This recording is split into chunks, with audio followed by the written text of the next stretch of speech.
अपनी वाइफ से कहा कि 15 मिनट में आता हूँ। जब वो वापस आया तब 74 ईयर्स हो गए थे। वही चेहरा, वही कपड़े। 74 साल के बाद उसकी एज एक दिन भी नहीं बढ़ी थी। क्या लगता है आपको, क्या टाइम ट्रैवल पॉसिबल है? हाँ, आज हम बात करने वाले हैं टाइम ट्रैवल की।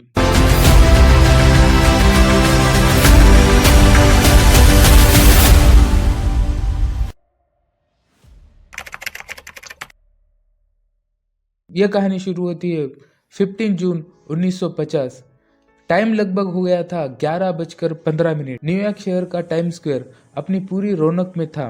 चारों तरफ टैक्सियों का शोर था, नियॉन लाइट चमक रही थी। लेकिन उस भीड़ में एक शख्स ऐसा भी था जो वहां होकर भी वहां का नहीं लग रहा था। लोगों ने नोटिस किया कि एक नौजवान, उसकी उम्र मुश्किल से 29 से 30 के बीच होगी, वो रोड पे खड़ा था। उसने एक लंबा काले रंग का मटन लेग कोट पहना था, वो कोट जो 1800 के जमाने में अमीर लोग पहना करते थे। उसके चेहरे पर साइड बन थी जो उस जमाने में फैशन के हिसाब से बिल्कुल परफेक्ट थी। लेकिन उसकी आंखों में जो दिख रहा था वो फैशन नहीं, खौफ था। वो अपनी गर्दन ऐसे घुमा रहा था जैसे कि उसने लाइफ में फर्स्ट टाइम इतनी ऊंची इमारतें और बिजली की तेज रोशनी देखी हो। वो कांप रहा था मानो उसके लिए ये न्यूयॉर्क शहर नहीं, कोई दूसरा प्लेनेट हो। तभी एक तेज रफ्तार से एक पीली टैक्सी उसकी तरफ बढ़ी। वो आदमी घबराहट में पीछे हटता तब तक बहुत देर हो चुकी थी। उस नौजवान का नाम था रुडोल्फ फेंस। उसकी लाश पोस्टमार्टम रूम में लाई गई। उस केस की इन्वेस्टिगेशन करने के लिए कैप्टन ह्यूबर्ट रिंग्स को बुलाया गया। कैप्टन रिंग्स को लगा कि यह कोई नॉर्मल हिट एंड रन वाला केस होगा, लेकिन जब उन्होंने लाश की तलाशी लेना शुरू कर दिया तो उनके होश उड़ना शुरू हो गए। सबसे पहले कैप्टन ने उसके कपड़े चेक किए तो वो कपड़े पुराने नहीं थे, नए लग रहे थे। लेकिन उस आदमी का स्टाइल 1870 का था। उसके जूते की सिलाई हाथों से की गई लग रही थी, कोई मॉडर्न जमाने की स्टिचेस नहीं थे उस पर। लेकिन असली धमाका तब हुआ जब उसके जेब से फिजिकल एविडेंस निकलना शुरू हुआ। उसके पास एक मिट्टी का टोकन मिला जिस पर एक बार का नाम लिखा था। लेकिन कैप्टन ने जब पुराने रिकॉर्ड्स देखे तो उनको पता चला कि ये वाला बार 1890 में बंद हो चुका है और उस बार के बारे में किसी को पता भी नहीं। उसके कोट के अंदर उन्हें एक लेटर भी मिला। उस लेटर को अच्छे से देखने के बाद कैप्टन और भी ज्यादा कंफ्यूज हो गए, क्योंकि उसके ऊपर जो डेट लिखी थी वो डेट थी जून 1876। सबसे हैरान करने वाली बात यह थी कि वो लेटर 74 साल पहले का था और ना ही कागज पीला पड़ गया था, ना ही वो शाही फीकी पड़ गई थी। और उसके पास $70 मिले। और ये कोई मॉडर्न करेंसी नहीं थी, ये थे 19 के जमाने के नोट्स जिनकी छपाई आज के डॉलर से बहुत ही डिफरेंट थी। ये नोट्स म्यूजियम में मिलने चाहिए थे, लेकिन इस आदमी के जेब में ये नोट्स बिल्कुल नए और कड़क थे। एक विजिटिंग कार्ड मिला जिस पर साफ साफ लिखा था Rudolph Fentz, 5th avenue. Captain Rings ने तुरंत ही इन्वेस्टिगेशन स्टार्ट कर दी 5th एवेन्यू की। उन्होंने पूरे अमेरिका के टेलीफोन रिकॉर्ड्स निकाले। उन्हें रुडोल्फ फेंस नाम से कोई नहीं मिला, बट उन्हें रुडोल्फ फेंस जूनियर नाम से एक कांटेक्ट मिला। कैप्टन जब वहां पहुंचे तब उन्हें पता चला कि जूनियर 5 साल पहले ही मर चुका था। कैप्टन ने हार नहीं मानी और जूनियर की वाइफ को फ्लोरिडा से ढूंढ के निकाला। उन्होंने फोन किया और पूछा, क्या आप रुडोल्फ फेंस को जानते हैं? उस औरत ने कहा कि मेरे ससुर का नाम रुडोल्फ फेंस था, पर वो अभी नहीं है। फिर कैप्टन ने उनसे पूछा कि वो कब मरे। उस औरत का जवाब कैप्टन के दिमाग में धमाके की तरह गूंजा। उस औरत ने कहा कि उसका ससुर मरा नहीं था, वो गायब हो गए थे। उस औरत ने बताया कि उनके ससुर 1876 में 29 साल के थे। रोज की तरह एक शाम को वो नाइट वॉक पर निकले थे और उन्होंने अपनी पत्नी को कहा था कि मैं 15 मिनट में वापस आता हूँ। उनके परिवार ने उनको बहुत ढूंढा, पुलिस में रिपोर्ट भी करवाई, बट रुडोल्फ फेंस कहीं हवा में गायब हो गए थे। कैप्टन ने जैसे ये बात सुनी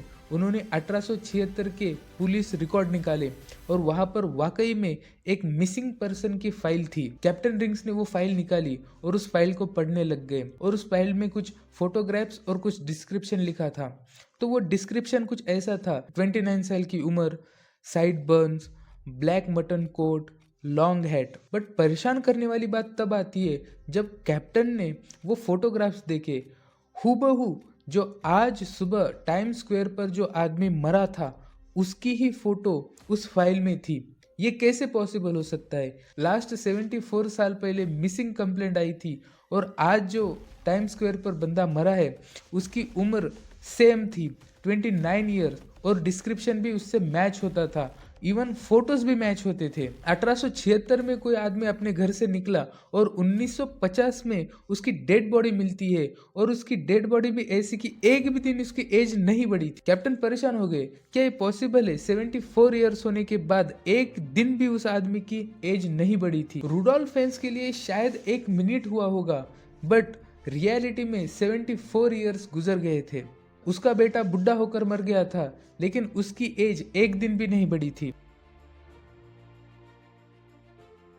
अब थोड़ा साइंस समझते हैं बिना बोर हुए। एल्बर्ट आइंस्टाइन ने 1950 में एक बात कही थी, समय सबके लिए एक जैसा नहीं होता, और इसे कहते हैं टाइम डायलेशन। एल्बर्ट आइंस्टाइन के अकॉर्डिंग टाइम और रफ्तार का एक गहरा रिश्ता है। अगर आप कोई ऐसी शिप में बैठे जो लाइट के स्पीड के करीब चलती हो तो आपके लिए वक्त धीमा हो जाएगा। अगर आप स्पेस में 5 साल रहोगे तो धरती पर 50 साल हो सकते हैं। धरती पर रहने वाले आपके फैमिली और फ्रेंड्स के लिए 50 साल हो गए और आपके लिए सिर्फ 5 साल।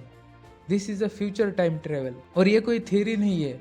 हमारे जीपीएस सैटेलाइट हर रोज इसका हिसाब रखते हैं, वरना हमारा गूगल मैप्स ही काम नहीं करेगा।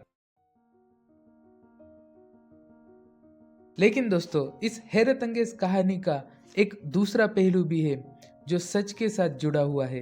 कई सालों तक इस दुनिया ने रुडोल्फ फैंस की इस कहानी को सच माना, लेकिन मॉडर्न रिसर्चर और हिस्टोरियंस ने पुराने रिकॉर्ड्स और डॉक्यूमेंट्स को डिटेल में चेक किया तो उन्हें कैप्टन रिंग्स और रुडोल्फ फैंस का कोई नामो निशान नहीं मिला। असल में ज्यादातर रिसर्चर्स इसको एक अर्बन लेजेंड कहानी मानते हैं। इस कहानी का सबसे पहला लिखित रूप 1950 में ही सामने आया। एक साइंस फिक्शन राइटर थे जिनका नाम जैक फिनी था। वो ऐसे ही कहानियों के लिए बहुत मशहूर थे। खासकर उनकी 1951 में एक publish short story of missing person, जिसमें टाइम और रियलिटी के बीच में गैप का कॉन्सेप्ट दिखाया गया था। इस वजह से आज के हिस्टोरियंस का मानना है कि रुडोल्फ फैंस की कहानी एक फिक्शनल नरेशन है जो धीरे धीरे रियल इवेंट्स के जैसे प्रेजेंट की जाने लगी और फिर एक पॉपुलर अर्बन लेजेंड बन गई। हाँ, आज भी बहुत सारे लोग बोलते हैं कि राइटर ने किसी रियल इंसिडेंट से इंस्पायर होकर ही ये स्टोरी लिखी होगी।